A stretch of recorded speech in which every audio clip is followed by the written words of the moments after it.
ವೀಕ್ಷಕರೇ, ನಿಜಕ್ಕೂ ನಿನ್ನೆ ಫಕೀರಪ್ಪನವ್ರಿಗೆ ಅವಮಾನ ಆಯಿತು. ಆದರೆ ಬೆಳಗ್ಗೆ ಎಲ್ಲ ಅವಮಾನ ಆಗಿತ್ತೋ ಎಲ್ಲ ಅಪಮಾನ ಆಗಿತ್ತೋ ಅಲ್ಲೇ ಸನ್ಮಾನ ಆಯಿತು. ವಿಸ್ತಾರ ನ್ಯೂಸ್ ಫಕೀರಪ್ಪನವರ ಬೆನ್ನೆಲುಬಾಗಿ ನಿಲ್ತು, ಫಕೀರಪ್ಪನವರ ಜೊತೆಗೆ ನಿಲ್ತು. ನಾವು ಕೂಡ ಅವ್ರ ಜೊತೆಗೆ GT ಮಾಲ್ಗೆ ಎಂಟ್ರಿ ಕೊಟ್ವಿ. ನಾವು ಕೂಡ ಪಂಚೆ ಹಾಕೊಂಡೇ ಬರ್ತೀವಿ, ನಮ್ಮನ್ನು ತಡೆದು ಬಿಡ್ತಾರ ನೋಡೇ ಬಿಡೋಣ ಅಂಥೇಳಿ ನಮ್ಮನ್ನು ಬಿಟ್ಟರು. ಯಾಕೆ? ರೈತರು ಅನ್ನೋ ಕಾರಣಕ್ಕೆ ಅವ್ರನ್ನ ಬಿಡಲಿಲ್ವಾ? ರೈತರು ಅಂತ ಹೇಳಿದ್ರೆ ಅಷ್ಟು ಅಸಡ್ಡೆನಾ?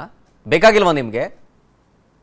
ಸ್ವಾಮಿ, ಬೆಳಗ್ಗೆ ಎದ್ದರೆ ನೀವು ಅನ್ನನೇ ತಿನ್ನೋದು, ಹೊಟ್ಟೆ ಎಸಿದ್ರೆ ಅನ್ನನೇ ಆಗೋದು. ಅದನ್ನು ಬೆಳೆಯೋದು ಇಂಥ ಫಕೀರಪ್ಪನವರು ಅಂತಹ ರೈತರು. ಎಷ್ಟು ಕಷ್ಟ ಬೀಳ್ತಾರೆ ಗೊತ್ತಾ ಅವರು? ಅಕ್ಕಿ ಬೆಳಿಬೇಕು ಅಂತಂದರೆ ಎಷ್ಟು ಕಷ್ಟ ಬೀಳ್ತಾರೆ ಗೊತ್ತಾ ಅವರು? ಏನೋ ಜನರಿಗೆ ಅನ್ನ ಹಾಕಬೇಕು ಅನ್ನೋ ಮನಸ್ಸು ಅವ್ರದ್ದು. ಬಟ್ಟೆ ಗಲೀಜಾದರೂ ನೋಡಲ್ಲ ಅವರು. ಎಲ್ಲೋ ಒಂದು ಸ್ವಲ್ಪ ಕರೆಗಿಳ ಆಗಿರ್ತಾವಪ್ಪ, ಅದೇ ಬಟ್ಟೆನ ಹಾಕೊಂಬಂದ್ಬಿಟ್ರೆ ಒಳಗೆ ಸೇರಿಸಲ್ವಾ? ಇಡೀ ರಾಜ್ಯದ ಜನ ನೋಡ್ತಾ ಇದ್ದಾರೆ. ಫಕೀರಪ್ಪನವರೇ ಕರೆ ಮಾಡಿ ಮಾತಾಡ್ತಾ ಇದ್ದಾರೆ ನಿಮ್ಮ ಜೊತೆಗೆ. ಅವರು ನಾಳೆಯಿಂದ ಬೆಂಗಳೂರಿನಲ್ಲಿ ಯಾವುದೇ ಮಾಲ್ಗೆ ಹೋದ್ರು ಪಂಚೆ ಹಾಕೊಂಡೇ ಹೋಯ್ತಾರೆ. ಫಕೀರಪ್ಪನವರೇ ಹಿಂಗೆ ಕಾಲ್ ಮಾಡಿ ನಿಂಗೆ ಸಪೋರ್ಟ್ ಕೊಡ್ತಾ ಇದಾರೆ. ಹೌದ್ರಿ. ಖುಷಿ ಆಗ್ತಾ ಇದೀಯ ಈಗ? ಖುಷಿ ಆತಪ್ಪ. ಏನ್ ಹೇಳ್ತೀರಿ ಫಕೀರಪ್ಪನವರೇ? ಮತ್ತೆ ಮಾಡ್ಬಿಡ್ರಿ, ಮಾಡಿದ್ರೆ ಚಲೋ ಅಲ್ಲ. ಖುಷಿ ಆಗ್ತಾ ಇದೆಯಾ? ನೋಡಿ, ಒಂದ್ ಕಡೆ ಅಂತಲ್ಲ, ಮೂಲೆ ರಾಜ್ಯದ ಮೂಲೆ ಕಡೆಯಿಂದನೂ ಕಾಲ್ ಮಾಡ್ತಾವ್ರೆ. ಹೌದ್ರಿ. ಕೊಡಗು ಇಂದ ಹಿಡಿದು, ಚಾಮರಾಜನಗರದಿಂದ ಹಿಡಿದು, ಬೆಳಗಾವಿ, ಗುಲ್ಬರ್ಗ, ಈಗ ಮತ್ತ ಮಕ್ಕಳು ಎಲ್ಲರೂ ಬಂದು ಇಲ್ಲಿ ಶೀಟ್ಯಾಗ ಕೆಲಸಕ್ಕೆ ಮಾಡಕ್ ಬಂದಿರ್ತಾರೆ. ಮತ್ತೆ ನಮ್ ಮಕ್ಕಳು ಹೋಗಿದಾರ ತೆಗಿ ಮತ್ತೆ ಹೋಗಿ ಬರೋಣ ಅಂತ ನಾವು ಬಂದಿರ್ತಾವ್ರೆ. ನಮ್ ತಂದೆ ತಾಯಿ ಎಷ್ಟ್ ಜನ ಇರ್ತಾರ ಏನ, ನಾವು ದುಡ್ಕೊಳ್ಳೋದು ಮಾಡೋದು ಇದ್ದದ್ದ. ನಮ್ಮ ತಂದೆ ತಾಯಿ ಸ್ವಲ್ಪ ಅವ್ರಿಗೆ ಒಳ್ಳೆ ಜಾಗ ತೋರಿಸಿ ಅಂತ ಹೋಗಿಬಿಟ್ರ ನೆಮ್ಮದಿಯಿಂದ ಜೀವನ ಮಾಡ್ತಾರ ಅನ್ನೋದೊಂದು ಆಸೆ ಇರ್ತದಲ್ರಿ ಮಕ್ಕಳು. ಅದನ್ನ ನೋಡಕಂತ ಹೋದ್ರೆ ಇವರು ಈ ನಮೂನಿ ಮಾಡಿಬಿಟ್ರೆ ಹಲಾಲ್ ತೋಪ. ನಮಗೆ ಇನ್ನು 15-20 ದಿವಸ ಮನೆ ಕೆಲಸದ್ದಲ್ಲಪ್ಪ, ಹೊಲ್ದಾಗದ್ದಲ್ಲ, ಮನೆದ ಬಿತ್ತಿದ್ವಿ, ಅಡಿಕೆ ಹಚ್ಚಿದೇವಿ, ಜೋಳ ಬಿತ್ತೇವೆ, ಒಳಗೆ ಗಾಂಜೋಳನ. ಅಷ್ಟೊತ್ತಿಗೆ ಒಟ್ಟು ಹೋಗಿ ಬರ್ರಿ, ಪಂಚಮಿ ಹಬ್ಬನೂ ಬರ್ತೈತಿ, ಬೀರಪ್ಪನ ಜಾತ್ರೆನೂ ಬರ್ತೈತಿ. ಯಪ್ಪ ಬ್ಯಾಡ ತಡಿಯ, ಜಾತ್ರೆ ಮಾಡಿ ಹಬ್ಬ ಮಾಡಿ ಹೊಕ್ಕವೆ ಅಂದಿ. ಇಲ್ಲ ಬರ್ರಿ ಅವ್ವ ಅಂತಿದ ನಾಗರಾಜ. ನೋಡ್ಲಿ ಬೆಂಗಳೂರು ತಗಂದ ಹೇಳಿ ಅವನಿಲ್ಲ ನೀವು ದೊಡ್ಡ ಮಗನ್ಗೆ ಶಿವಲ್ ಆದ್ರ ಅವ್ರಿಗಂತ ಹಿರಿಯರು ಇಬ್ಬರು ಅವ್ರ ಅಣ್ಣರಾಗಿದಾರ. ಆದ್ರೆ ಇಷ್ಟು ಜವಾಬ್ದಾರಿ ತಗೋದಿಲ್ಲ ಅವ್ರದ್ದು. ನೀವನು ಬಾರ ಜವಾಬ್ದಾರಿ ತಗಂದ ಅಲ್ಲೇ ಅನ್ನಕತಿ ಕೇಳ್ತತಿ. ಯಾರು ನಿನ್ನ ಮಕ್ಳಿಗೆ ಕೇಳ್ತತೆ? ಇನ್ನೊಬ್ಬರಿಗೆ ಕೇಳಿದ್ರೆ ಏನ್ ಮಾಡ್ತಾರ? ಕೊಡಗಿಂದ ವಿನೋದ್ ಅಂತ ಹೇಳಿ ಕಾಲ್ ಮಾಡಿದ್ದಾರೆ. ವಿನೋದ್ ಅವರೇ ನಮಸ್ಕಾರ. ಸರ್ ನಮಸ್ತೆ ಸರ್, ನಾವು ಕೊಡಗಿಂದ. ಮಾತಾಡಿ. ಸರ್, ಇದು ರೈತರು ಅಂದ್ರೆ ಒಂದು ರೈತರಾಗ್ಲಿ ಯೋಧರಾಗ್ಲಿ ಅವಮಾನ ಮಾಡಬಾರ್ದಲ್ವಾ ಸರ್? ಹೌದು. ಇದು ಪಾಪ ನಾವು ಫಕೀರಪ್ಪ ಅವ್ರನ್ನ ತಂದೆ ಸಮಾನ ಇದ್ದಾರೆ. ನಾವೊಬ್ರು ರೈತರು ಮಕ್ಕಳಾಗಿ ನಾವು ಊರಿಂದ ನಮ್ ತಂದೆ ತಾಯಿನ ಕರ್ಕೊಂಡ್ ಬರ್ತೀವಿ. ಕೆಲವೊಂದ್ ಮಾಲ್ ತೋರಿಸ್ಬೇಕು, ಟೆಂಪಲ್ ತೋರಿಸ್ಬೇಕು, ನಾವೇನೋ ಬೆಂಗಳೂರಲ್ಲಿ ಇದ್ದೀವಿ ಅಂತ ಹೇಳಿ. ಇವಾಗ ಆತರ ಕರ್ಕೊಂಡ್ ಬಂದಾಗ ಆತರ ಅವಮಾನ ಮಾಡಿದಾಗ 4 ಜನದ ಮುಂದೆ ಅಷ್ಟು ಅವಮಾನ ಆದಾಗ ಯಾರಿಗೆ ಆದ್ರೂ ಬೇಜಾರಲ್ವಾ ಸರ್? ಹೌದು. ಅದು ಪಾಪ ಇವಾಗ ನಮ್ಗೆ ಇಷ್ಟು ಮನ್ಸು ಬೇಜಾರಾಗ್ತಾ ಇದೆ. ಪಾಪ ನಾಗರಾಜ್ ಅನ್ನೋರ್ ಅವ್ರ ಮಗ ಪಾಪ ತಂದೆನ ತೋರಿಸ್ಬೇಕು ಅನ್ನೋ ಹೇಳಿ ಕರ್ಕೊಂಬಂದ್ ಈ ತರ ಅವಮಾನ ಮಾಡಿದಾರೆ ಅಂತ ಅಂದ್ರೆ ಆ ಮಾಲ್ನವರು ನಿಜವಾಗ್ಲೂ ಅವ್ರು ಅನ್ನ ತಿನ್ನಲ್ಲ ಸರ್. ನಿಜವಾಗ್ಲೂ ಅನ್ನ ತಿನ್ನೋರು ಈ ತರ ಕೆಲಸಗಳನ್ನ ಮಾಡೋದಿಲ್ಲ. ಫಸ್ಟ್ ಆಫ್ ಆಲ್ ಯಾರು ಕೂಡ ಒಬ್ರು ರೈತರಿಗೆ ಅವಮಾನ ಮಾಡೋಕ್ಕಿಂತ ಮುಂಚೆನೆ 100 ಸರಿ ಯೋಚನೆ ಮಾಡ್ಬೇಕು. ಇವತ್ತು ಅವರು ಹೇಳಿದ ಪ್ರಕಾರ ಪ್ಯಾಂಟ್ ಹಾಕಿದ್ರೆ ಒಳಗಡೆ ಬಿಡ್ತೀನಿ ಅಂತ ಹೇಳಿದ್ರೆ, ಒಬ್ರು ರೈತರು ಪ್ಯಾಂಟ್ ಹಾಕಿ ನಿತ್ರೆ ಅನ್ನ ತಿನ್ನಕ್ ಆಗಲ್ಲ ಸರ್. ಹೌದು. ಅವರು ಇವ್ರ ತರನೇ ಶೋಕಿ ಮಾಡಕ್ ನಿಂತ್ಬಿಟ್ರೆ ಬೆಳೆಯೋರು ಯಾರು ಸರ್? ಪಂಚೆ ಕಟ್ಟಿ ಗದ್ದೆ ಗೆಳೆಯೋರು ಯಾರು? ಅವ್ರು ಬಂದ್ ಮಾಡ್ತಾರಾ? ಹೌದಲ್ವಾ? ಆತರ ಅವಮಾನಗಳನ್ನ ಯಾರು ಕೂಡ ಮಾಡ್ಬಾರ್ದು. ದಯವಿಟ್ಟು ಹೇಳ್ತೀನಿ, ಮುಂದೆ ಯಾವ್ದೇ ಕಾರಣಕ್ಕೂ ಅವಮಾನಗಳನ್ನ ರೈತರಿಗೆ ಮಾಡ್ಬೇಡಿ. ಮಾಡೋದಿಲ್ಲ ಬಿಡಿ ಸರ್. ಇವತ್ತು ವಿಸ್ತಾರ ನ್ಯೂಸ್ ಜೊತೆಗೆ ಫಕೀರಪ್ಪನವ್ರು ಕರ್ಕೊಂಡೋಗಿ ಅಷ್ಟು ಚಳಿ ಬಿಡಿಸಿದೀವಿ. ಮತ್ತೆ ಎದುರ್ಕತ್ತಾರೆ, ಈ ತರ ಮಾಡಲ್ಲ, ರಿಪೀಟ್ ಆಗಲ್ಲ ಬಿಡಿ. ಮಾಡೋದಿಲ್ಲಪ್ಪ, ಮಾಡ್ಯಾರೇನು ಮಾಡೋದಿಲ್ಲ. Yes yes, thank you thank you. ಇನ್ನು ತುಮಕೂರಿಂದ ಮಂಜುಳಾ ಅಂತ ಹೇಳಿ ಕರೆ ಮಾಡಿದ್ದಾರೆ. ಮಂಜುಳಾ ಅವರೇ ನಮಸ್ಕಾರ. ನಮಸ್ಕಾರ ಸರ್. ಮಾತಾಡಿ ಮೇಡಮ್, ಮಾತಾಡಿ. ಸರ್, ಇವತ್ತು ಅವ್ರಿಗೆ ಸನ್ಮಾನ ಮಾಡಿದಾರಲ್ಲ, ತುಂಬಾ ಸಂತೋಷ ಆಗುತ್ತೆ. ಅವಮಾನ ಆಗಿದ್ದ ಜಾಗದಲ್ಲೇ ಆಗಿದೆ ನೋಡಿ. ಹೌದು ಸರ್. ಅಲ್ಲ, ಅದನ್ನೇ ಅವಮಾನ ಆಗೋದು ಒಳ್ಳೆ ಇದಕ್ಕೆ. ಹ್ಞೂನವ. ಅಲ್ಲ, ಅವಮಾನ ಆಗೋದು ಮುಂದೆ ನಮ್ಗೆ ಒಳ್ಳೇದಾಗುತ್ತೆ. ಅದೇ ಇರೋದು, ಅವ್ರಿಗೆ ತಿಳ್ಕೋಬೇಕು. ಅವರು ಈ ತರ ಅವಮಾನ ಮಾಡಿದ್ರೆ ಅವ್ರಿಗೆ ಅವಮಾನ ಆಗಲ್ಲ. ಇವ್ ಬೇರೆಯವ್ರಿಗೆ ಅವಮಾನ ಮಾಡಿದ್ರೆ ಅವ್ರಿಗೂ ಒಳ್ಳೇದಾಗುತ್ತೆ. ಇವ್ರಿಗೆ ಅವಮಾನ ಮಾಡಿದಾರಲ್ಲ, ಅವ್ರಿಗೆ ಒಳ್ಳೇದಾಗಲ್ಲ. ಸರ್, ನಮ್ ದೇಶ ಭಾರತ ದೇಶ, ಎಲ್ರೂ ಒಂದೇ. ಹೌದು. ನಮ್ ಬೆನ್ನೆಲುಬ ಇರೋದೇ ನಮ್ಮ ರೈತರಿಗೆ ಇರೋದು. ಹೌದು. ಅವ್ರೇನೆ ಅಲ್ಲ, ಅವರು ಎಲ್ಲಾ ಕಡೆ ಓಡಾಡ್ಬಾರ್ದ? ಅಲ್ಲ, ಅವ್ರಿಗೆ ಅಕ್ಕಿಲ್ವಾ? ನಮ್ ಭಾರತ ದೇಶ ಸಂವಿಧಾನದಲ್ಲಿ ಪ್ರತಿಯೊಬ್ರು ಎಲ್ಲಾ ಬೇಕಾದ್ರೂ ಎಲ್ಲಾ ಕಡೆ ಓಡಾಡ್ಬೋದು. ಅವ್ರು ಯಾಕೆ ಮಾಲ್ಗೆ ಹೋಗಂಗಿಲ್ಲ, ವಿಧಾನಸೌಧ ಹೋಗಂಗಿಲ್ಲ ಅನ್ನೋದು ಯಾರು ಅನ್ನಕ್ಕೆ? ಇವ್ರು ಎಲ್ರಿಗೂ ರೈಟ್ಸ್ ಇದೆ, ಎಲ್ಲಾ ಕಡೆ ಓಡಾಡ್ಬೋದು. ಇವ್ರು ದೊಡ್ಡ ಅಂಗಡಿ ಇಟ್ಕೊಬಿಟ್ಟು ಅವ್ರನ್ನ ಬರ್ಬೇಡ ಅನ್ನಕ್ಕೆ ಇವ್ರು ಯಾರು? ಅವ್ರ ವ್ಯಾಪಾರ ಮಾಡ್ಲಿಲ್ಲ ಅಂದ್ರೆ ಇವ್ರಿಗೆ ಏನಾಗುತ್ತೆ ಲಾಭ? ಹೌದು. ಇವ್ರು ಬಾಡಿಗೆ ಕಟ್ಟಕ್ಕಾಗುತ್ತ? ಒಂದ್ ದಿನದ ಬಾಡಿಗೆ ಕಟ್ಟಕ್ಕೆ ಯೋಗ್ಯತೆ ಇರಲ್ಲ. ಒಂದ್ ದಿವಸ ಮಾಲ್ ಏನಾರ ನಡೀಲಿಲ್ಲ ಅಂದ್ರೆ ಅವ್ರಿಗೆ ಅಲ್ಲಿ ಸಂಬಳ ಕೊಡಕ್ಕೆ, ಅವ್ರಿಗೆ ಬಾಡಿಗೆ ಕಟ್ಟಕ್ಕೆ ಅವ್ರಿಗೆ ಯೋಗ್ಯತೆ ಇರಲ್ಲ. ಹೌದು ಹೌದು. ಕರೆಂಟ್ ಬಿಲ್ ಕಟ್ಟಕ್ಕೆ ಯೋಗ್ಯತೆ ಇರಲ್ಲ. ಸಂಬಳ ಬಿಡಿ, ಅವ್ರ ಕರೆಂಟ್ ಬಿಲ್ ಕಟ್ಟಕ್ಕೆ ಯೋಗ್ಯತೆ ಇರಲ್ಲ, ಮೇಂಟೆನೆನ್ಸ್ ಮಾಡಕ್ಕೆ. ನಿಜ ನಿಜ ನಿಜ. ಅಲ್ಲ, ಇವ್ರ ಹತ್ರ ದುಡ್ಡಿರೋಷ್ಟು ಅವ್ರ ಜೋಬಲ್ಲಿ ಇರಲ್ಲ. ಅವ್ರು ಒಂದ್ ಬೆಳೆಗೆ ಎಷ್ಟು ಲಕ್ಷ ತಗೊಳ್ತಾರೆ ಗೊತ್ತಾ? ರೈತರು ಹಂಗೆ ಕಷ್ಟಪಟ್ಟು ಬೆಳೀತಾರೆ. ಅಲ್ಲ, ಇವ್ರ ಹತ್ರ ಅಷ್ಟಿರುತ್ತ ದುಡ್ಡು? ಅವ್ರ ಜೋಬ ತುಂಬ್ಕೊಂಡ್ ಬಂದಂಗ ಇವ್ರ ಜೋಬಲ್ಲಿ ಇರುತ್ತ ದುಡ್ಡು? ಅಲ್ಲ, ಏನ್ ಕಾರಣ ಇವ್ರನ್ನ ಯಾಕೆ ಬಿಡಲ್ಲ ಅನ್ನೋದು? ಅಲ್ಲ, ಇವ್ರನ್ನ ಯಾಕೆ ಬಿಡಲ್ಲ ಅನ್ನೋದು? ಎಲ್ರನ್ನೂ ಬಿಡ್ಬೇಕು. ಎಲ್ಲಾ ಕಡೆ ಅಲ್ಲೇ ಮೆಟ್ರೋದಲ್ಲೂ ಹಾಗೆ ಮಾಡಿದ್ರು. ಮಂಜುಳಾ ಅವರೇ, ರೈತ ಕುಟುಂಬನ ನಿಮ್ದುನು? ಇಲ್ಲ ಸರ್, ನಮ್ಮ ಊರು ಹುಲಿಯೂರ್ದುರ್ಗ. ಅಲ್ಲಿ ನಮ್ ತಂದೆ, ಅಲ್ಲಿ ನಮ್ದು ಬಿಸ್ನೆಸ್, ನಮ್ದು ಜಮೀನೆಲ್ಲ ಇತ್ತು, ಜಮೀನೆಲ್ಲ ಇದೆ. ಯಾರೇ ಆದ್ರೂ ಅಷ್ಟೇ, ಅವ್ರ ಹಿನ್ನೆಲೆ ಕೆದಕ್ತಾ ಹೋದ್ರೆ ಅವರೂ ರೈತ ಕುಟುಂಬದವ್ರೇನೆ. ಈಗ ಯಾರು ಅವಮಾನ ಮಾಡಿದ್ರಲ್ಲ, ಅವ್ರ ಹಿಸ್ಟ್ರಿ ತೆಗೆದ್ರು ಅವರು ರೈತ ಕುಟುಂಬದಿಂದಲೇ ಬಂದಿರೋರು. ಸರ್, ಅವ್ ಯಾರಿಗಾಗ್ಲಿ ಬೆಲೆ ಕೊಡ್ಬೇಕು ಅಂದ್ರೆ ಫಸ್ಟ್ ರೈತರಿಗೆ ಅಲ್ವಾ? ರೈತರಿಗೆ ಬೆಲೆ ಕೊಟ್ರೇನೆ ನಾವು ಅನ್ನ ತಿನ್ನೋದು. ಅನ್ನ ಇವಾಗ ಸರ್ 70-100 ರೂಪಾಯಿ ಆಗಿದೆ. ತರೋದಕ್ಕಾಗುತ್ತೆ ಅಕ್ಕಿನ? ಅವ್ರು ಬೆಳೆದು ಜಾಸ್ತಿ ಬೆಳೆದ್ರೆ ಅವಾಗ ಕಮ್ಮಿ ರೇಟಿಗೆ ಸಿಗುತ್ತೆ ನಮ್ಗೆ. ಅದನ್ನ ಅರ್ಥ ಮಾಡ್ಕೋಬೇಕು. ಇವ್ರು ಏನ್ ಅರ್ಥ ಮಾಡ್ಕೋತಾ ಇದಾರೆ? ತಂತಾರೆ, ಪ್ಯಾಕ್ ಮಾಡ್ಬಿಡ್ತಾರೆ, ಡಬ್ಬಲ್ ತಗೊಳ್ತಾರೆ. ಪಾಪ ರೈತರಿಗೆ ಏನ್ ಸಿಗುತ್ತೆ? ಅಲ್ಲ, ಅವ್ರು ಏನೋ ನೋಡ್ಬೇಕು ಅಂತ ಬಂದಿದ್ದಾರೆ ಬೆಂಗಳೂರು. ಅವ್ರೇನ್ ಯಾವಾಗ್ಲೂ ಬರ್ತಾರ? ಅದೇ ಪಾಪ ಮಗ ಅಷ್ಟು ಆಸೆಯಿಂದ ಕರೆಸ್ಕೊಂಡು ಅಪ್ಪ ಅಮ್ಮನ ಬರ್ಬೇಕು. ಎಲ್ಲಾರ್ಗು ತಂದೆ ತಾಯಿನ ಕರ್ಸ್ಕೋಬೇಕು. ಸಿಟಿಗಳ ಕಡೆಗೆ ಕರ್ಕೊಂಡು ತೋರ್ಸ್ಬೇಕು. ಅಲ್ಲ, ಲಾಲ್ಬಾಗ್ ತೋರ್ಸ್ಬೇಕು, ಕಬ್ಬನ್ ಪಾರ್ಕ್ ತೋರ್ಸ್ಬೇಕು, ವಿಧಾನಸೌಧ ಎಲ್ರಿಗೂ ಆಸೆ ಇರುತ್ತೆ. ಬರ್ಲೇಬಾರ್ದ ಹಂಗಾರೆ ಸಿಟಿಗೆ ಅವರು? ಈ ತರ ಮಾಡಿದ್ದ ಅಲ್ಲ, ಅವ್ರು ಅವಮಾನ ಮಾಡಿದ್ರಲ್ಲ, ಇವ್ರಿಗೆ ಸನ್ಮಾನ ಆಗಿದೆಲ್ಲ, ಅದೇ ದೊಡ್ಡ ಇದು ಸರ್ ನಮ್ಗೆ. ಅದಕ್ಕಿಂತ ಅದ್ರ ಮುಂದೆ ಇನ್ನೇನು ಇಲ್ಲ. ಪ್ರತಿಯೊಬ್ರು ಈ ತರ ಅವಮಾನ ಆದವ್ರಿಗೆ ಸನ್ಮಾನ ಮಾಡಿದ್ರೆ, ಯಾರು ಅವಮಾನ ಮಾಡಿರೋರ್ಗ ಅವ್ರಿಗೊಂಥರ ಅವ್ರಿಗೆ ಹೆಂಗಾಗುತ್ತೆ ಅಂದ್ರೆ, ನಾವ್ ಯಾಕಪ್ಪ ಹಿಂಗ್ ಮಾಡಿದ್ವಿ ಅಂತ ಅವ್ರಿಗೆ ಅನ್ಸುತ್ತೆ. ಈಗ ಅನ್ಸಿದೆ ಬಿಡಿ, ಜೆಟಿ ಮಾಲ್ ಅಲ್ಲಿ ಯಾರು ಅವಮಾನ ಮಾಡಿದ್ರಲ್ಲ ಅವ್ರಿಗೆ ಅನ್ಸಿರುತ್ತೆ. Thank you. ಹಲಗಪ್ಪ ಅಂತ ಹೇಳಿ ಹಾವೇರಿಂದ ಕಾಲ್ ಮಾಡಿದ್ದಾರೆ. ಹಲಗಪ್ಪ ಅವರೇ ನಮಸ್ಕಾರ. ನಮಸ್ಕಾರ ಸರ್. ಮಾತಾಡಿ ಸರ್. ಸರ್, ನಾವು ಕರ್ನಾಟಕ ದಲಿತ ಸಂಘರ್ಷ ಸಮಿತಿ ಅಧ್ಯಕ್ಷರು ಸರ್. ಇವತ್ತು ನೋಡ್ರಿ ಸರ್, ನಾವು ಹೋರಾಟ ಮಾಡ್ತೇವೆ ನಿಮ್ ಜೋಡಿ. ನೀವು ವಿಸ್ತಾರ ಇದರಿಂದ ಇದಕ್ಕೆ ಇವತ್ತು ನಮಗೆ ಬಹಳ ಇಂಪ್ರೆಷನ್ ಮಾಡಿ ಕಾಲಿಂಗ್ ಹಿಡಿದಿರಿ. ದಯಮಾಡಿ ಇದನ್ನ ರೈತರಿಗೆ ನೀವು ಅನ್ಯಾಯ ಮಾಡ್ಲಿದಂಗ ಅವ್ರಿಗೆ ಈ ಮುಖ್ಯಮಂತ್ರಿ ಸಿದ್ದರಾಮಯ್ಯಗ ನೀವು ಒಂದ್ ಸ್ವಲ್ಪ ತಿಳಿಸ್ಬೇಕ್ರಿ ಸರ್. ಆಗಿದೆ ತಿಳಿಸಿದೀವಿ. ಬೆಳಗ್ಗೆ ಜಯನೂ ಸಿಕ್ಕಿದೆ ನಮ್ಗೆ. ಎಲ್ಲ ಅವಮಾನ ಆಗಿತ್ತೋ ಅಲ್ಲಿ ಸನ್ಮಾನನೂ ಆಗಿದೆ. ಮತ್ ಈ ತರ ಆಗಲ್ಲ ಅಂತ ಕ್ಷಮೆನೂ ಕೇಳವ್ರೆ. ಸಿದ್ದರಾಮಯ್ಯ ಅವ್ರಿಗೆ ವಿಷಯ ಗೊತ್ತಾಗಿದೆ. ಇಲ್ಲ ಸರ್, ನೆಕ್ಸ್ಟ್ ಅದನ್ನ ಅಫಿಷಿಯಲ್ ಆಗಿ ಈ ತರ ಮಾಡಬೇಡಿ, ಪಂಚೆ ಉಟ್ಕೊಂಡು ಬಂದ್ರು ಅಲೋ ಮಾಡಿ ಅಂತ ಹೇಳಿ ಸಿದ್ದರಾಮಯ್ಯನವರು ಆದೇಶ ಹೊರಡಿಸ್ತಾರೆ. ಸ್ವಲ್ಪ ಟೈಮ್ ಬೇಕು, ಬಿಸಿ ಇದಾರೆ ಅವರು. ಚಲುವರಾಯ ಸ್ವಾಮಿ ಅವರು ಅವ್ರ ಜೊತೆ ಮಾತಾಡಿ ಡಿಸೈಡ್ ಮಾಡ್ತಾರೆ. ರೈತರಿಗೆ ಅನ್ಯಾಯ ಮಾಡಿದ್ರು ಸರ್. ಆಮೇಲೆ ಮೊನ್ನೆ ನಮ್ಮ SC/ST ಹಗರಣದಾಗ ಸಾಕು ಮಟ್ಟ SC/ST ಹಣನ ಹಗರಣ ಮಾಡಿದ್ರು ಸರ್. ಎಲ್ಲ ಇವ್ರಿಗೆ ಗ್ಯಾರಂಟಿ ಕೊಡ ಅಂತ ಕೇಳಿದ್ವಿ ಸರ್ ನಾವು. ನೀವು ಒಂದ್ ಸ್ವಲ್ಪ ಈ ವಿಸ್ತಾರ ನೀವು ಇವತ್ತು ಈ ಚಾನಲ್ ನಡೆದಕ್ಕೆ ನನಗೆ ಭಾರಿ ಖುಷಿ ಆಯ್ತು sir. Thank you thank you thank you. Immediately ಅದನ್ನ ಕ್ರಮ ತಗೋಬೇಕ್ರಿ. ನಮ್ಮ ರಾಣೆಬೆನ್ನೂರು ತಾಲೂಕು ರಾಣೆಬೆನ್ನೂರು ತಾಲೂಕು ಅರೆಮಲ್ಲಾಪುರ ನಮ್ಮ ಫಕೀರಪ್ಪ ಇವತ್ತು ಮಾಲಿನ್ಯಾಗ ಹೋದ್ರ ಪಂಚ ಹುಡುಗ ಬಂದ ರೈತರು ಅವ್ರು ಬೆಳೆದ್ರೆ ನಾವು ಉಳ್ತಾವೆ. ಓಕೆ.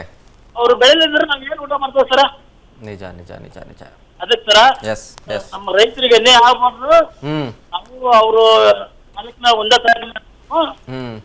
ದಯಮಾಡಿ ಅದಕ್ಕೆ ಏನ್ ಕ್ರಮ ತಗೊಂತೀರಿ ಖಂಡಿತ ಖಂಡಿತ ಖಂಡಿತ ಖಂಡಿತ. Thank you thank you thank you Halagapure. Kantharaj ಅಂತ ಬೆಂಗಳೂರಿಂದ ಕರೆ ಮಾಡಿದ್ದಾರೆ. ಕಾಂತರಾಜ್ ಅವರೇ ನಮಸ್ಕಾರ. ಸರ್ ಮಾತಾಡಿ ಸರ್. ನೀವು ಮಾಡ್ತಾ ಇರೋದು ತುಂಬಾ ಅನುಕೂಲ ಆಗ್ತಾ ಇದೆ ಸರ್ ಎಲ್ಲರಿಗೂ. ನಾವು ಮೊದಲು ರೈತರು ತಂದೆ ಕಾಲದಿಂದ. ಮೊದಲು ಆಗ್ಲಿ ಯಾವಾಗ್ಲಾದ್ರು ಅದೇ ಸರ್, ರೈತನೇ ಅಲ್ವಾ ಸರ್? ನಾವು ರೈತರ ಮಕ್ಕಳು ಸರ್.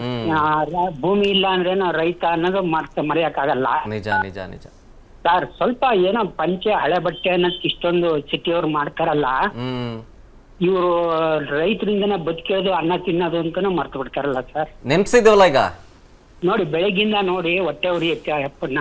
ಹೌದು ಹೌದು ಹೌದು. ನಮ್ ತಂದೆನೂ ಅದೇ ತರ ಹಳೆ ಬಟ್ಟೆ ಹಾಕೊಂಡು ರಾತ್ರಿ ಎಲ್ಲಾ ಕೆಲಸ ಮಾಡಿ ನಮ್ಮನ್ನ ಹೆಂಟ್ ಮಕ್ಕಳನ್ನ ಓದಿಸ್ಯಾರ ಸರ್, ಡಿಗ್ರಿ ಮಾಡಿ. ಬಟ್ ಅವ್ರನ್ನ ಬೆಂಗಳೂರಿಗೆ ಕರ್ಕೊಂಡ್ಬಂದು ಬೆಂಗಳೂರು ತೋರ್ಸಕ್ ಆಗ್ಲಿಲ್ಲ ನಮಗೆ. ಇವತ್ತು ಹೊಟ್ಟೆ ಉರಿತಾ ಇದೆ. ಇಲ್ಲ ಇಲ್ಲ, ಇನ್ನು ಮುಂದೆ ಇನ್ನೊಂದು ವಾರ 2 ವಾರ ಇರ್ತಾರೆ ಇಲ್ಲೇ ಫಕೀರಪ್ಪನವರು. ಮಗ ಇಡೀ ಬೆಂಗಳೂರು ತೋರಿಸ್ತಾರೆ, ಮಾಲ್ಗೆ ಪಂಚೆ ಹಾಕೊಂಡೇ ಹೋಯ್ತಾರೆ. ಅವ್ರಿಗೆ VIP ಎಂಟ್ರಿನೂ ಸಿಗ್ತದೆ ಇನ್ಮೇಲೆ. ಇಲ್ಲ ಸರ್, ನೋಡಿ ನನ್ ತಂದೆ ಜ್ಞಾಪಕ ಬರ್ತಾ ಇದೆ ಈಗ. ನಾವು ಮಾಡ್ಲಿಲ್ಲ, ಅವ್ರು ಮಾಡ್ತಾ ಇದಾರೆ ಈಗ. ನಾವು ಬೆಂಗಳೂರಿಗೆ ಬರೋತ್ತಿಗೆ ಅಷ್ಟೊತ್ತಿಗೆ ಎಲ್ಲ ಹಣ್ಣಾಗ್ಬಿಟ್ಟಿದ್ರು ಸರ್ ತಂದೆ ಅವರು. ಈಗ ಇವ್ರನ್ನೇ ಫಕೀರಪ್ಪ ಅವ್ರನ್ನೇ ನಮ್ ತಂದೆ ಸ್ಥಾನದಲ್ಲಿ ಇಟ್ಕೊಂಡು ಬೇಜಾರಾಗ್ತಾ ಇದೆ ಸರ್. ನೀವು ತುಂಬಾ ಒಳ್ಳೆ ಕೆಲಸ ಮಾಡಿದ್ರಿ. Thank you thank you thank you thank you sir ನಿಮಗೆ. Thank you thank you thank you so much thank you so much. Manjunathan ಅವರು ಕರೆ ಮಾಡಿದ್ದಾರೆ. ಮಂಜುನಾಥ್ ಅವರೇ ನಮಸ್ಕಾರ. ನಮಸ್ತೆ ಸರ್, ಮಂಜುನಾಥ್ ಅಂತ ಹೇಳಿ ಬಿಜಾಪುರದಿಂದ. ಬಿಜಾಪುರದಿಂದ ನಮಸ್ಕಾರ, ಮಾತಾಡಿ. ಹಾ ಸರ್, ನಮ್ಮ ರೈತರನ್ನ ಈ ಮಾಲ್ಗಳಲ್ಲಿ ತಡೆ ಹಿಡಿದು ಇದನ್ನ ನಾವೆಲ್ಲರೂ ಖಂಡನೆ ಮಾಡ್ತೀವಿ ಸರ್. ಮತ್ತೆ ಈ ರೈತರಿಗೆ ಈಗ ಮೆಟ್ರೋ ಸ್ಟೇಷನ್ ಆಗ್ಲಿ ಈ ಮಾಲ್ಗಳಲ್ಲಿ ಈ ಪದೇ ಪದೇ ಘಟನೆ ನಡೀತಾ ಇದೆ. ಇದಕ್ಕೆ ನಾವು ಹಿಂದೆನೆ ರೈತರಿಗಾಗಿ ಸ್ವಾಭಿಮಾನಿ ಅಂತ ಒಂದು ಕಾರ್ಡ್ ಸರ್ಕಾರಕ್ಕೆ ಮಾಡಂತ ಮನವಿ ಸಹ ಕೊಟ್ಟಿದ್ವಿ. ಹಿಂದಿನ ಕೃಷಿ ಸಚಿವ BC ಪಾಟೀಲ್ ಅವರು ಇದ್ದಾಗ ಸ್ವಾಭಿಮಾನ ರೈತ ಅಂತ ಒಂದು ಕಾರ್ಡ್ ಅನ್ನು ಮಾಡಿ ಸರ್ಕಾರದಿಂದ ಆ ಕಾರ್ಡ್ ಕೊಟ್ರೆ ಅದರಲ್ಲಿ ಪಹಣಿ, ಅವ್ರ ಊರು ಹೆಸರು, ಸರ್ವೆ ನಂಬರು, ಹೋಬಳಿ, ಕ್ಷೇತ್ರ ಎಲ್ಲ ಇರುತ್ತೆ. ಆ ಕಾರ್ಡ್ ಅನ್ನ ಸರಿಯಾಗಿ ವಿತರಣೆ ಮಾಡ್ಲಿಲ್ಲ. ಆ ಕಾರ್ಡ್ ಏನಾದ್ರು ವಿತರಣೆ ಮಾಡಿದ್ರೆ ನಾವು ಹೆಮ್ಮೆಯಿಂದ ಹೇಳ್ಕೋಬಹುದು ನಾವು ರಾಜ್ಯ ಸರ್ಕಾರದ ದೇಶದ ಒಬ್ಬ ರೈತ ಅಂತ. ಅವಾಗ ಎಲ್ಲ ಕಡೆ ನಮ್ಗೆ ರೈತರಿಗೆ ಎಂಟ್ರಿ ಸಿಗುತ್ತೆ. ಈ ತರ ಮಾಡೋದು ರೈತರನ್ನ ಅವಮಾನಿಸೋದು ತಪ್ಪು. ಒಂದೇದು, ರೈತರು ಬೆಳೆದಂತ ಬೆಳೆಯನ್ನ ಆ ಮಾಲ್ಗಳಲ್ಲಿ ಅದನ್ನ ಪಾಲಿಶ್ ಮಾಡಿಬಿಟ್ಟು ಅದಕ್ಕೆ ಶೈನಿಂಗ್ ಮಾಡಿ ಪ್ಯಾಕೆಟ್ ಮಾಡಿ ನಾವು ಬೆಳೆದಂತ ಬೆಳೆನೇ ಅಲ್ಲಿ ಮಾರ್ಕೆಟಿಂಗ್ ಮಾಡ್ತಾರ ಅವರು. ನಾವು ಕೊಡದೇ ಇದ್ರೆ ಅವ್ರೇನ್ ಮಾಲಲ್ಲಿ ಮಾರ್ಕೆಟ್ ಮಾಡ್ತಾರೆ, ಹೌದಲ್ವಾ? ಈ ಘಟನೆಯನ್ನ ನೀವು ಸಹ ಹೆಚ್ಚಿನ ರೈತರ ಆದ್ಯತೆ ಕೊಟ್ಟು ಮಾಡ್ತಾ ಇದ್ರಿ. ನಿಮ್ಗೂ ಸಹ ಒಳ್ಳೆ ಇದು ಅಭಿನಂದನೆಗಳು ಸಲ್ಲಿಸ್ತೀವಿ. ರೈತರಿಗೆ ಇನ್ ಮುಂದೆ ಈ ತರ ಆಗದೆ ಇರುವಂಗೆ ಆಗೋದಿಲ್ಲ ಅಂತ ನಾನು ಭಾವಿಸಿದ್ದೀನಿ. ಅಕಸ್ಮಾತ್ ಆಯ್ತು ಅಂತಂದ್ರೆ ವಿಸ್ತಾರ ನ್ಯೂಸ್ ಬಿಡೋದಿಲ್ಲ. Thank you. ಸಂಗಪ್ಪ ಅಂತ ಹೇಳಿ ವಿಜಯಪುರದಿಂದ ಮತ್ತೊಬ್ರು ಕಾಲರ್ ರೆಡಿ ಇದ್ದಾರೆ. ಸಂಗಪ್ಪ ಅವರೇ ನಮಸ್ಕಾರ. ನಮಸ್ಕಾರ ಸರ್. ಮಾತಾಡಿ ಸರ್. ನಾನು ಮುದ್ದೇಬಾಳ ತಾಲೂಕು ಬಸರಕೋಡು ಸರ್. ಹಾ ಸರ್. ನಾನು ರೈತಾಪಿ ಜನನೇ ಫಕೀರಪ್ಪ ಕಾಕನವರಿಗೆ ಒಂದು ನೀವು ವಿಸ್ತಾರ ನೀತಿನವರು ಸನ್ಮಾನ ಮಾಡಿದಕ್ಕಾಗಿ ನಾನು ಕೋಟಿ ನಮನ. Thank you thank you thank you sir, thank you so much. ನಂದು ರೈತರನ್ನ ಗೌರವಿಸೋದು ನಮ್ ಕರ್ತವ್ಯ ಅಲ್ವಾ? ಹೌದು ಸರ್, ನೀವು ಮಾಡಿದಂತ ನೀವು ಪುಣ್ಯ ಬಹಳ ಚಲೋ ಆತ್ರಿ ಇವತ್ತು ನನಗೆ. ನಾವು ಮುಂಜಾನೆಯಿಂದ ಟೀಮ್ ಮುಂದೆ ಕೂತೀನಿ ಸರ್. ಸರ್ ನೋಡ್ರಿ, ಒಬ್ಬ ನಂದು ಮೊದಲನೇ ಸೆಲ್ಯೂಟ್ ರೈತ ಯೋಧನಿಗೆ, ಎರಡನೇ ಸೆಲ್ಯೂಟ್ ಫಕೀರಪ್ಪ ಕಾಕನಂತೆ ಹಿರಿಯರಿಗೆ ಮಾಡ್ತೀನಿ ನನ್ನ salute. Super super super super super ಅನ್ನಕೇನ್ರಿ ಸರ್. ನೀವು ಮಾಡಿದಂತ ಪುಣ್ಯ ಇವತ್ತು ಬಾರಿ ನನಗೆ ಯೋಗ್ಯ ದರದಲ್ಲಿ ಇದು ಸಿಕ್ತು. ನನಗೊಂದು ದೊಡ್ಡ ಫಕೀರಪ್ಪ ಕಾಕನ ಸನ್ಮಾನ ಮಾಡಿದ್ರೆ ನಿಮ್ಮ ನ್ಯೂಸ್ನಿಂದ. ನಿಜ. ಕೋಟಿ ನಮ್ಮನ್ನ. ಮೊನ್ನೆ ಒಂದು ತಾಯಿ ಹೆಸರು ಹೇಳಿದ್ಲು, ಗಂಡನ ಹೆಸರು ಹೇಳಂದ್ರ ತವರ ಮನೆಯಲ್ಲಿ ಇರುವುದು ಜೋಳದ ರಾಶಿ, ಗಂಡನ ಮನೆಯಲ್ಲಿ ಇರುವುದು ಗೋಧಿಯ ರಾಶಿ. ಅವರು ಹೆಸರು ಹೇಳಿ ನಮ್ಮ ರಮೇಶ್ ಅಂತ ಹೇಳಿ, ಅವ್ರು ರಮೇಶನ ಕೈಯಲ್ಲಿ ರೊಕ್ಕರ ರಾಶಿ ಅಂತ. ನೋಡಿ, ರೈತ ಜೋಳ ಬೆಳೆಯುವಂತ ಮಾಲ ಎಷ್ಟು ತವರ ಮನೆ ತಗೊಂಡ್ರಿ ಆಕೆ ಜೋಳ ಬೆಳೆಯುದನ್ನ. ಅದಕ್ರಿ ರೈತ ಬೆಳೆದಂತ ಮಾಲ ಎಲ್ಲಾನು ಎಲ್ಲಾರ್ಗಿ ಮುಟ್ಟತ್ತ, ಯೋಧರಿಗೆ ಮುಟ್ಟತ್ತ, ಎಲ್ಲರಿಗೆ ನಿಮ್ಮಂತವ್ರಿಗೆ ಮುಟ್ಟತ್ತ. ಅದಕ್ಕ ಕಾಕಾರಿಗೆ ನೀವು ಮಾಡಿದಂತದ್ದು ಇವತ್ತು ಸನ್ಮಾನ ನನಗೆ ಬಹಳ ಖುಷಿ ಆಯ್ತು. ನಿಮ್ಮ ವಿಸ್ತಾರ ನ್ಯೂಸಿನ ನನಗೆ ಕೋಟಿ ನಮನ ಸಲ್ಲಿಸ್ತೀನಿ sir. Thank you so much. Jagadish ಅಂತ ಹೇಳಿ ಮಂಡ್ಯದಿಂದ ಕಾಲ್ ಮಾಡಿದ್ದಾರೆ. ಜಗದೀಶ್ ಅವರೇ ನಮಸ್ಕಾರ. ನಮಸ್ಕಾರ ಸರ್. ಹೇಳಿ, ಏನ್ ಹೇಳ್ತೀರಿ? ದೇಶ ಆಳ್ದವ್ರೆ ಪ್ರಧಾನ ಮಂತ್ರಿ ಹ್ಮ್ ಪಂಚೆ ಹಾಕೊಂಡು ದೇಶ ಆಳೋರು 11 ತಿಂಗಳು. ಹ್ಮ್ ಒಬ್ಬ ರೈತ ಹ್ಮ್ ಆ ಹೇಳಿ ಹೇಳಿ, ಮಾತಾಡಿ, ಕೇಳಿಸ್ತದೆ, ಮಾತಾಡಿ. ಒಬ್ಬನ ಕೂಡ್ನಿವಲ್ಲ ಸರ್ ಒಳಗಡೆಗೆ. ಆ ಹೌದು. ಈಗ ಕುಮಾರಸ್ವಾಮಿನೂ ಪಂಚೆ ಹಾಕತಾರೆ, ಸಿದ್ದರಾಮಯ್ಯನೂ ಪಂಚೆ ಹಾಕತಾರೆ, ರಾಜಕಾರಣಿಗಳೆಲ್ಲರೂ ಆಲ್ಮೋಸ್ಟ್ ಆಲ್ ಪಂಚೆ ಹಾಕೊಂಡೇ ಓಡಾಡ್ತಾರೆ ಬಿಡಿ. ರೈತರು ರೈತರೇನು ಹಾಕದಾಗ ಹೇಳಿ ಬರೀ ಅವ್ರ ಪಂಚೆ ಹಾಕೊಂಡೇ ಪ್ರಾಬ್ಲಮ್. ಈಗ ಅವರು ಇದ್ರ ಕೂಡ್ನಿವಲ್ಲ ಅವರು ರೈತರು ಹೋಗ ಪ್ಯಾಂಟ್ ಶರ್ಟ್ ಹೊಳ್ಕೊಳ್ಳಿ, ನಾವು ಇದು ಬಂದಾಗ ಹಾಕ ಬನ್ನಿ ಅಂತ. ಯಾಕೆ ಸರ್ ಚೇಂಜ್ ಮಾಡ್ಬೇಕು? ಯಾರಿಗೋಸ್ಕರ? ನಮ್ ಸಂಸ್ಕೃತಿನ ಅಲ್ವಾ? ಯಾರಿಗೋಸ್ಕರ ನಮ್ ಸಂಸ್ಕೃತಿನ ಯಾಕೆ ಕಳ್ಕೊಳ್ಳೋದು? ಕಳ್ಕರದ್ ಬೇಡ ಹೇಳ್ತಾರಲ್ಲ, ಅದು ಒಬ್ಬ ರೈತ ದೇಶಕ್ಕೆ ಅನ್ನ ಕೊಡೋನು. ಇಡೀ ದೇಶಕ್ಕೆ ರೈತನಿಗೆ ಅವಮಾನ ತಾನೆ ಇದು. ಹೌದು, ನಿಜ ನಿಜ ನಿಜ. ಬಟ್ ಬಿಡ್ಲಿಲ್ಲ, ಅನ್ನ ಕೊಡೋನು. ನೋಡಿದ್ರಲ್ಲ ಬೆಳಗ್ಗೆಯಿಂದ ಏನೇನಾಯ್ತು ಅಂತ. ಸುಮ್ನೆ ಬಿಟ್ಬಿಟ್ವು ನಾವು. ಚಾನೆಲ್ ನೋಡ್ತಾನೆ ಬೆಳಗ್ಗೆಯಿಂದ. ಸಾರಿ ಕೇಳಿದಾರೆ, ಸನ್ಮಾನನೇ ಮಾಡಿದ್ದಾರೆ. ಸಾರಿ ಕೇಳೋದೇನು ದೊಡ್ಡದಲ್ಲ ಸಾ. ಈಗ ಅವ್ರು ಮಾತು ಹೇಳಿದ್ರು ಕೇಳಿಸ್ಕೊಂಡ್ರಾ? ಫಕೀರಪ್ಪನವ್ರು ಆಗ್ಲೇ ಒಂದ್ ಮಾತು ಹೇಳಿದ್ರು ಕೇಳಿಸ್ಕೊಂಡ್ರ? ಅವ್ರನ್ನ ಕೆಲ್ಸಿನ ತೆಗಿತೀವಿ, ತಲೆ ಕೆಡ್ಸ್ಕೊಬೇಡಿ, ಸಾರಿ ಅಂತಂದ್ರು. ಫಕೀರಪ್ಪನವ್ರ ಕೆಲ್ಸದಿಂದೆಲ್ಲ ತೆಗಿಬೇಡಿ ಸರ್, ಪಾಪ ಅವ್ರಿಗೇನ್ ಫ್ಯಾಮಿಲಿ ಇರ್ತದೆ, ತೆಗಿಬೇಡಿ ಅಂತಂದ್ರು. ಅವರು ಕನ್ನಡದವರಾಗಿದ್ರೆ ಅವರು ಇದ್ ಮಾಡೋರು, ಬೇರೆ ಹಿಂದಿಯವ್ರು ಅಂತಲ್ಲ ಅವರು. ಇಲ್ಲಿಯವರೇನೆ ಇಲ್ಲಿಯವರೇನೆ, ಕನ್ನಡದವರೇನೆ. Thank you thank you thank you thank you so much ಮಾತಾಡಿದ್ದಕ್ಕಾಗಿ. ಕರುಣಾಕರ್ ಅಂತ ಹೇಳಿ ಕರೆ ಮಾಡಿದ್ದಾರೆ ಕಲಬುರಗಿಯಿಂದ. ನಮಸ್ಕಾರ. ಕಮಲಾಕರ್ ಸರ್. ಎಸ್ ಸರ್, ನಮಸ್ಕಾರ. ಮಾತಾಡಿ ಸರ್. ನಮಸ್ಕಾರ ಸರ್. ಮಾತಾಡಿ ಸರ್, ಮಾತಾಡಿ ಸರ್. ಅದೇ ವಿಸ್ತಾರ ನ್ಯೂಸ್ಗಳಿಗೆ ಹೃತ್ಪೂರ್ವಕ ವಂದನೆಗಳು ಸರ್. Thank you so much sir, thank you so much. ಯಾಕಂದ್ರೆ ರೈತರಿಗೆ ಅಪಮಾನ ಆಗೋದು ದೊಡ್ಡ, ದೇಶಕ್ಕೆ ಅಪಮಾನ ಸರ್ ಇದು. ಹೌದು ಹೌದು. ರೈತ ಇಲ್ಲ ಅಂದ್ರೆ ನಾವಿಲ್ಲ ಸರ್. ನೋಡಿ, ಎದ್ದ ತಕ್ಷಣ ಹೊಟ್ಟೆ ಹಸ್ದಾಗ ಅನ್ನನೇ ಬೇಕಾಗಿರೋದು. ಬೆನ್ನೆಲುಬು ಸರ್. ನಿಮ್ ವಿಸ್ತಾರ ನ್ಯೂಸ್ಗೂ ಹಾಗೂ ಈ ಫಕೀರಪ್ಪ ರೈತರಿಗೆ ಯಾರು ಸಪೋರ್ಟ್ ಮಾಡಿದ್ದಾರೆ ಎಲ್ಲರಿಗೂ ಧನ್ಯವಾದಗಳು sir. Thank you thank you. ಮಾಲ್ನವರಿಗೆ ಅವ್ರಿಗೆ ಗೌರ್ಮೆಂಟ್ ಇದ್ದ ಸಪೋರ್ಟ್ ಮಾಡಬಾರ್ದು ಸರ್ ನನ್ನ ಪ್ರಕಾರ, ಈ ತರ ಜನರಿಗೆ. ಮತ್ತೆ ರಿಪೀಟ್ ಆಗಲ್ಲ ಅಂತ ಹೇಳಿದ್ರೆ ಬಿಡಿ, ತಲೆನೇ ಕೆಡ್ಸ್ಕೊಳ್ಳಿ ಸರ್. ಇಲ್ಲ ಸರ್, ಪಾಠ ಆಗ್ಬೇಕು ಸರ್, ಇದು ಮಾದರಿ ಆಗ್ಬೇಕು. ಇದೇ ತರ ಎಲ್ಲರಿಗೂ ಇದೇ ತರ ಮುಂದೆ ಸ್ವಲ್ಪ ದಿನ ನೆನಪು ಹೋಗ್ತದೆ ಅವರಿಗೆ, ಮತ್ತೆ ಇದೇ ಚಾಲಿ ಮುಂದುವರಿಸ್ತಾರೆ ಸರ್ ಅವರು. ಹೌದೌದು, ಮುಂದುವರ್ಸಲ್ಲ ಬಿಡಿ, ಮುಂದುವರ್ಸಲ್ಲ ಅಂತ ನಾನು ಅನ್ಕೊಂಡಿದೀನಿ. ಮುಂದುವರ್ಸಿದ್ರೆ ನಾವು ಬಿಡೋದಿಲ್ಲ ಬಿಡಿ. ವಿಸ್ತಾರ ನ್ಯೂಸ್ ನೊಂದವರ ಪರ. ಇಲ್ಲ ಸರ್, ನಿಮ್ಮ ಸುದ್ದಿ ಪ್ರಸಾರ ಮಾಡಿದ್ದು ಇಡೀ ದೇಶಕ್ಕೆ, ಇಡೀ ಪ್ರಪಂಚಕ್ಕೆ ಗೊತ್ತಾಯ್ತು ಸರ್ ರೈತ ಏನು ಅಂತ. ಈ ದೇಶದ ಪರವಾಗಿ ನಿಮಗೆ ಧನ್ಯವಾದಗಳು sir. Thank you thank you. ಇನ್ನೊಂದು ಸರ್, ನಮ್ಮ ಈ ಉತ್ತರ ಕರ್ನಾಟಕ ಆಗಲಿ ಪ್ರವಾಹ ಆಗ್ತಾ ಇದೆಯಲ್ಲ ಸರ್, ನಿಮ್ ವಿಸ್ತಾರ ನ್ಯೂಸ್ ಮೂಲಕ ಎಲ್ಲಾ ರಾಜಕಾರಣಿಗಳು ನಾನು ಒಂದು ವಿಷಯ ಹೇಳಕ್ ಬಯಸ್ತೀನಿ ಸರ್. ಹೇಳಿ ಸರ್, ಹೇಳಿ ಸರ್, ಹೇಳಿ ಸರ್. ಈ ಉತ್ತರ ಕರ್ನಾಟಕ ಏನಿದೆ, ಬರಡು ಭೂಮಿ ಇದೆ ಸರ್ ಈ ಕಡೆ. ಈ ಒಂದೊಂದು ಊರಿಗೂ ಒಂದೊಂದು ಕೆರೆ ಮಾಡಿದ್ರೆ ರೈತ ಈ ರಾಜಕಾರಣಿಗಳ ಹತ್ರ, ಸರ್ಕಾರದ ಹತ್ರ ಬೇಡ್ಕೋಕೆ ಹೋಗಲ್ಲ ಸರ್. ಒಂದೊಂದು ಊರಿಗೆ ಒಂದೊಂದು ಕೆರೆ ಮಾಡ್ಬೇಕು ಸರ್. ಈ ಏನ್ ಒಂದ್ ವರ್ಷದ್ದು ಏನ್ ಸೌಲಭ್ಯ ಕೊಡ್ತಾರಲ್ಲ ಸರ್, ಅದಕ್ಕೆ ರೈತರಿಗೆ ಏನ್ ಸೌಲಭ್ಯ ಪರಿಹಾರ ಅಂತ ಅದು ಅಂತ ಇದು ಅಂತ ದುಡ್ಡು ಕೊಡ್ತಾರಲ್ಲ ಸರ್, ಅದು ಸ್ಟಾಪ್ ಮಾಡಿ ಒಂದು ಕೆರೆನ ಲಿಮಿಟೆಡ್ ಟೈಮ್ ನಲ್ಲಿ ಮುಗಿಸ್ಬೇಕು ಸರ್. ಅದು ಸ್ಟಾರ್ಟ್ ಮಾಡಿ ಒಂದು ಊರಿನ ಜನಸಂಖ್ಯೆ ಎಷ್ಟಿದೆ, ಈ ಜಮೀನು ಎಷ್ಟಿದೆ, ಅದರ ಅಂದಾಜು ಪ್ರಕಾರ ಒಂದೊಂದು ಊರಿಗೆ ಒಂದು ಕೆರೆ ಮಾಡಿದ್ರೆ ರೈತ ಯಾರ ಹತ್ರನೂ ಹೋಗಲ್ಲ ಸರ್. ಹೌದು ಹೌದು ಹೌದು ಹೌದು. ನೋಡೋಣ ಇದ್ರ ಬಗ್ಗೆ ಏನ್ ಕ್ರಮ ತೆಗೆದುಕೊಳ್ಬೇಕೋ ಸಂಬಂಧಪಟ್ಟವ್ರ ಗಮನಕ್ಕೆ ತರುವಂತ ಕೆಲಸ ನಾವು ಮಾಡ್ತೀವಿ. ಅವ್ರ ಕೆಲಸ ಅವ್ರು ಮಾಡ್ಲಿ, ನೋಡೋಣ ಇದಕ್ಕೆ ಒಂದು ಪರಿಹಾರ ಸಿಗುತ್ತಾ ಅಂತ. ಕಾಂತರಾಜ್ ಅಂತ ಹೇಳಿ ಮತ್ತೊಬ್ರು ಕಾಲರ್ ರೆಡಿ ಇದ್ದಾರೆ. ಕಾಂತರಾಜ್ ಅವರೇ ನಮಸ್ಕಾರ. ಸರ್ ನಮಸ್ತೆ. ಮಾತಾಡಿ ಸರ್. ಸರ್, ಈಗ GT ಮಾಲ್ ಅಲ್ಲಿ ನಡೀತಾ ಇರೋ ರೈತರಿಗೆ ಆದಂತ ಒಂದು ಅನ್ಯಾಯ, ಅದು ಇಡೀ ಇಂಡಿಯಾದಲ್ಲೇ ಆಗಬಾರ್ದು, ಪ್ರಪಂಚದಲ್ಲೂ ರೈತನಿಗೆ ಈ ರೀತಿ ಅವಮಾನ ಆಗಬಾರ್ದು ಸರ್. ಒಂದು. ಹೌದು. ಎರಡನೇದಾಗಿ ಆ GT ಮಾಲ್ ಅಲ್ಲಿ ಏನು ರೈತ ಬೆಳೆದ ಪದಾರ್ಥ ರೇಷನ್ ಆಗ್ಲಿ ಅಥವಾ ಬಟ್ಟೆ ರಾ ಮೆಟೀರಿಯಲ್ಸ್ ಆಗ್ಲಿ ರೈತ ಬೆಳೆದಿದ್ದು ತೆಗ್ದು ಹೊರಗೆ ಹಾಕ್ಲಿ ಸರ್. ರೈತ ಬೆಳೆದಿದ್ದು ರೈತ ಬೇಡ ಅಂತ ಅಂದ್ರೆ ಒಳಗೆ ರೈತ ಬೆಳೆದ ಪ್ರಾಡಕ್ಟ್ ನ ಪ್ಯಾಕ್ ಮಾಡಿ ಮಾರ್ತಾ ಇರೋ ಮಾಲ್ಗಳವಲ್ಲ, ಅವನ್ನೆಲ್ಲ ಮಾಡ್ಬಾರ್ದವ್ರ ಮಾರಾಟ ಮಾಡ್ಬಾರ್ದು, ಅವ್ನು ನಿಲ್ಸ್ಲಿ. ರೈತ ಬೇಡ ಅಂದ್ಮೇಲೆ ರೈತ ಬೆಳೆದಿದ್ದು ಬೇಡ ಹಂಗಾರೆ ಅಂತ. ರೈತ ಬೆಳೆದಿದ್ದು ಅಲ್ಲಿರೋದೆಲ್ಲ 90% ರೈತ ಬೆಳೆದ ಪ್ರಾಡಕ್ಟ್ ಹೌದು. ಅವನ್ನ ಬರೀ ಪ್ಯಾಕ್ ಮಾಡಿ ಮಾರ್ತಿರೋರಿಗೆ ಅವ್ರು ಅಷ್ಟಿರ್ಬೇಕಾದ್ರೆ ರೈತ ಬೆಳೆದ ಇನ್ನೆಷ್ಟಿರ್ಬೇಕು ಹೇಳಿ. ನಿಜ ನಿಜ ನಿಜ. ಅದನ್ನೆಲ್ಲ ರೈತ ದುಡ್ದಂತ ರೈತ ಬೆವರಿಸಿ ಪಂಚೆ ಹಾಕೊಂಡು ಚಡ್ಡಿ ಹಾಕೊಂಡು ದುಡ್ದಂತ ಪ್ರಾಡಕ್ಟ್ಗಳನ್ನ ಹೊರಗಿಟ್ಟು ವ್ಯಾಪಾರ ಮಾಡ್ಲಿ ಅವರು. ಒಂದು ಇನ್ನೊಂದು ಎರಡನೇ ಸರ್, ಈಗ ಬರೀ ಮೂಢ ಹಗರಣ ಆಮೇಲೆ ವಾಲ್ಮೀಕಿದು ಚರ್ಚೆ ನಡೀತಿದೆ. ಅದ್ರ ಜೊತೆಗೆ ರೈತರ ಬಗ್ಗೆ ಈ ತರ ವಿಚಾರಗಳೆಲ್ಲ ಚರ್ಚೆ ಆಗ್ಬೇಕು. ಪ್ರತಿಯೊಂದು ಮಾಲ್ ಆಗ್ಲಿ ಬೇರೆ ಕಡೆ ಆಗ್ಲಿ ರೈತನಿಗೆ ಭಾರಿ ಬೆಲೆ ಕೊಡಬೇಕು, ಅವನಿಗೆ ಆದಂತ ಡಿಸ್ಕೌಂಟ್ ಕೊಡ್ಬೇಕು ಪರ್ಚೇಸ್ ಮಾಡಕ್ ಹೋದಾಗ. ಈ ತರ ಇದೆಲ್ಲ ವ್ಯವಸ್ಥೆ ಮಾಡ್ಬೇಕು ಸರ್.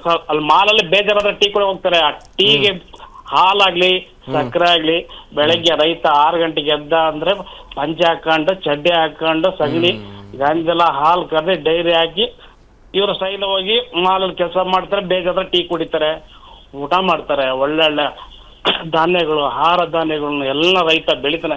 ಬೆಳೆಯ ರೈತನಿಗೆ ಅದೇ ಒಟ್ಟಾರೆಯಾಗಿ ನೀವು ಹೇಳ್ತಾ ಇರೋದು ಅಂತಂದ್ರೆ ರೈತ ಬೇಡ ಅಂತಂದ್ಮೇಲೆ ರೈತರು ಬೆಳೆಯುವಂತ ಪ್ರಾಡಕ್ಟ್ಗಳು ಅಥವಾ ರೈತರು ಬೆಳೆಯುವಂತ ಬೆಳೆಗಳಿಗೆ ಹಾಕಬೇಕು ಅನ್ನೋದು ನಿಮ್ಮ ಪ್ರಶ್ನೆ. ಹೌದು, ನಿಜಾನೇ. ನೋಡೋಣ ಏನಾಗುತ್ತೆ ಅಂತೇಳಿ. ಮತ್ತೆ ಈ ರೀತಿಯಾದ ಸಿಚುವೇಶನ್ ಮತ್ತೆ ರಿಪೀಟ್ ಆಗಲ್ಲ ಅಂತ ನಾನು ಅನ್ಕೊಂಡಿದ್ದೀನಿ. ಸರ್ಕಾರದ ಗಮನಕ್ಕೂ ಬಂದಿದೆ ಇದು. ಒಂದು ಸ್ಟ್ರಿಕ್ಟ್ ಆಕ್ಷನ್ ತಗೋತಾರೆ. ನೋಡೋಣ, ಇನ್ನೊಂದಷ್ಟು ಜನ ಕಾಲ್ ರಿಸೀವ್ ಮಾಡೋಣ, ಮಾತನಾಡೋಣ ಅವ್ರ ಜೊತೆಗೆ. ಅನುಕ್ಷಣದ ಸುದ್ದಿಗಳಿಗಾಗಿ ವಿಸ್ತಾರ ನ್ಯೂಸ್ ಯೂಟ್ಯೂಬ್ ಚಾನೆಲ್ ಸಬ್ಸ್ಕ್ರೈಬ್ ಮಾಡಿ. ಹೊಸ ಸುದ್ದಿಗಳ ನೋಟಿಫಿಕೇಶನ್ಗಾಗಿ ಬೆಲ್ ಐಕಾನ್ ಕ್ಲಿಕ್ ಮಾಡಿ.